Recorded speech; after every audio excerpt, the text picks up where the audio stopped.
안녕하십니까. 잠을 자고 있는 동안에도 돈이 들어오게 하는 방법을 찾지 못한다면 당신은 죽을 때까지 일을 해야만 할 것입니다. 이것은 투자의 귀재 워렌 버핏이 한 말입니다. 현재 주 52시간 근무제로 바뀌고 있는데요. 일주일은 총 168시간입니다.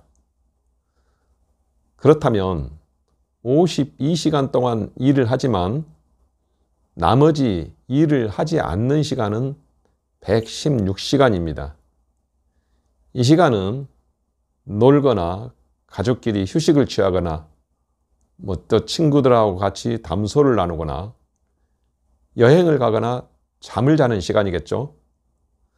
내가 잠을 자고 있어도 또 놀고 있어도 여행을 가고 있어도 돈을 벌고 있다면 얼마나 좋겠습니까? 아마 마음이 편안하게 놀 수 있겠죠. 반대로 내가 놀고 있어도 내가 여행을 다니고 있어도 내가 잠을 자고 있어도 내 통장의 잔고가 줄어든다면 어떻게 생각하십니까? 이 얼마나 불행한 또 삶이 되겠습니까? 전자는 예금이 될 수 있겠고 후자는 대출이 될 수 있겠습니다. 이 가상인물 라 원참 씨가 기발한 아이디어를 냈습니다.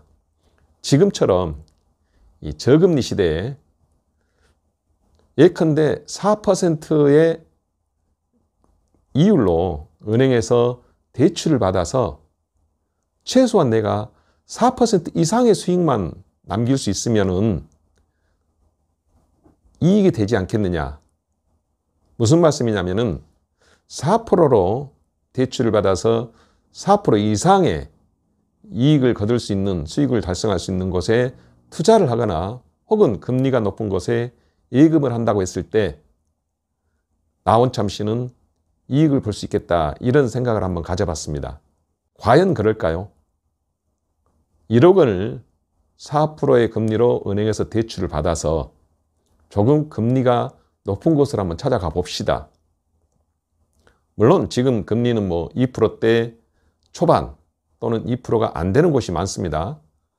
가상의 사례로 4% 금리인 곳에다가 예탁을 했을 때 과연 나원참 씨는 얼마나 이익을 볼 수 있을까요? 4% 빌려서 4%의 예금을 했으니까 이론적으로는 본전입니다. 최소한 4%가 아닌 5%, 6% 수익을 거둬야만이 이익을 볼 수 있겠죠. 과연 손익분기점이 4%일까요? 함께 살펴보겠습니다.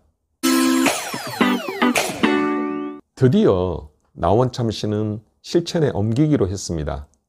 1억 원을 대출받아서 1억 원을 투자하기로 했습니다.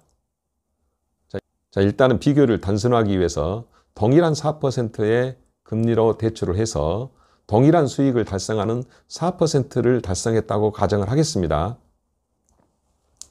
그러면 1억 원에 대한 대출을 받았으니까 1년 이자가 얼마죠? 400만 원입니다. 그리고 1년 동안은 은행에 예금했으니까 4% 이자니까 그 이자는 얼마죠? 400만 원입니다.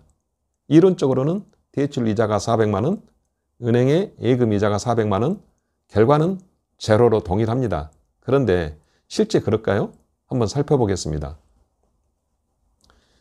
이 대출 이자 400만 원은 어떻습니까? 매달 지급을 해야 됩니다. 은행의 이자 400만 원은 어떻습니까? 이것은 1년 뒤에 수령할 수 있습니다. 그래서 대출 이자 400만 원을 1년 12달 11개월로 나눠서 매월 납부해야 됩니다. 12개월로 나누니까 한 달에 33만 3,300원입니다. 우리는 이 이자를 매월 납부를 합니다.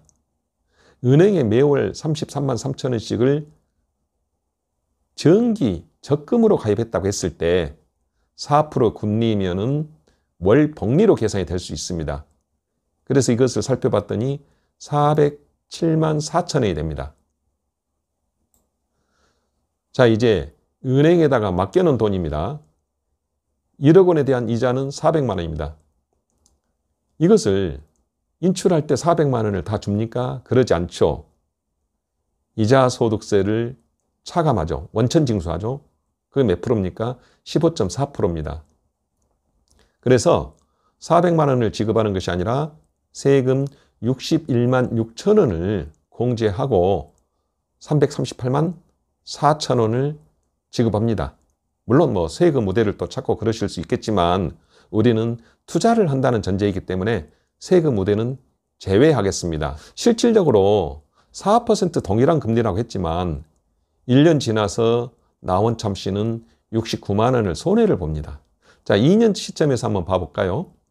2년차 시점에서는 실제로 은행에다가 800만 원을 이자를 내는 거지만 매월 납입을 해야 되기 때문에 이것은 33만 3,300원의 월 복리로 은행에 이자를 내고 있는 것입니다. 이것을 계산해 봤더니 831만 4천원입니다. 이제 2년간 맡겼을 때 이자가 얼마일까요? 예, 800만 원입니다. 이 경우 세금 15.4%를 공제하니까 실제로 수령할 수 있는 금액은 676만 8천 원입니다. 자, 2년차 되는 시점에서 나원참 씨는 실질적으로 154만 6,300원을 손해를 보게 됩니다. 좀 기간을 이제 늘려서 3년차를 살펴보겠습니다. 3년째 가서는 총 발생한 이자는 대출 이자는 1,200만 원입니다. 이를 매월 33만 3,300원씩 36개월간 이자를 납부했기 때문에 이를 또 복리로 계산해 보니까 1,272만 7,180원이 됐습니다. 자, 이제 은행에다가 맡겨놓은 1억 원을 3년간 맡겨놓은 결과에 대해서 말씀드리겠습니다. 총 발생된 이자는 1,200만 원입니다. 여기에서 15.4%인 이자소득세를 차감하니까 실제 수령 가능액은 1,015만 2천 원입니다. 결국에 3년 동안의 대출 이자하고 예금에서 내가 실제로 수령한 금액을 차감해 보니까 257만 5,180원을 손해를 보게 됩니다. 동일한 이율로 대출을 받아서 동일한 이율로 저금을 해놨는데 결국에는 손해다 이겁니다. 그만큼 대출이 무서운 것입니다. 내가 잠을 자고 있거나 놀고 있거나 여행을 가고 있어도 내 통장 계좌에서 돈이 줄어들게 하는 것이 대출입니다. 여기 정리 한번 해드리겠습니다. 동일한 이율로 대출을 하고 동일한 이율로 예금을 하였는데 이 나원참 씨가 3년 동안에 257만 5,180원을 손해를 기록하여요. 왜 이런 현상이 일어났을까요? 첫 번째로 대출은 이자를 월 단위로 선지급합니다. 즉 대출 이자는 월 단위 복리입니다. 두 번째로 예금은 이자를 수령 시 1년 단위 복리로 받지만 나중에 수령하기 때문에 그만큼 대출 이자를 선지급하는 것에 비해서 불리하게 됩니다. 자, 세 번째로 이자 계산 시 예금 이자에 대해서 이자 소득세 15.4%를 간과하였기 때문입니다. 자, 물론 개인 사업자의 경우에는 대출 이자에 대해서 손비 처리가 가능합니다. 그러나 개인 명의의 대출인 경우에는 비용 처리만 할 방법이 없습니다. 그래서 같은 이자로 대출을 받아서 같은 이자로 은행에 예금을 했더라도 손해를 보는 구조입니다. 실제로는 4%의 금리로 대출을 받았다면 6% 이상의 수익을 거둬야만이 나원참 씨는 본전을 하는 경우죠. 네, 오늘은 동일한 금리로 대출을 받아서 동일한 금리로 은행에 다시 예치하였을 때 어떤 결과가 나오는가에 대해서 영상으로 함께 살펴봤습니다.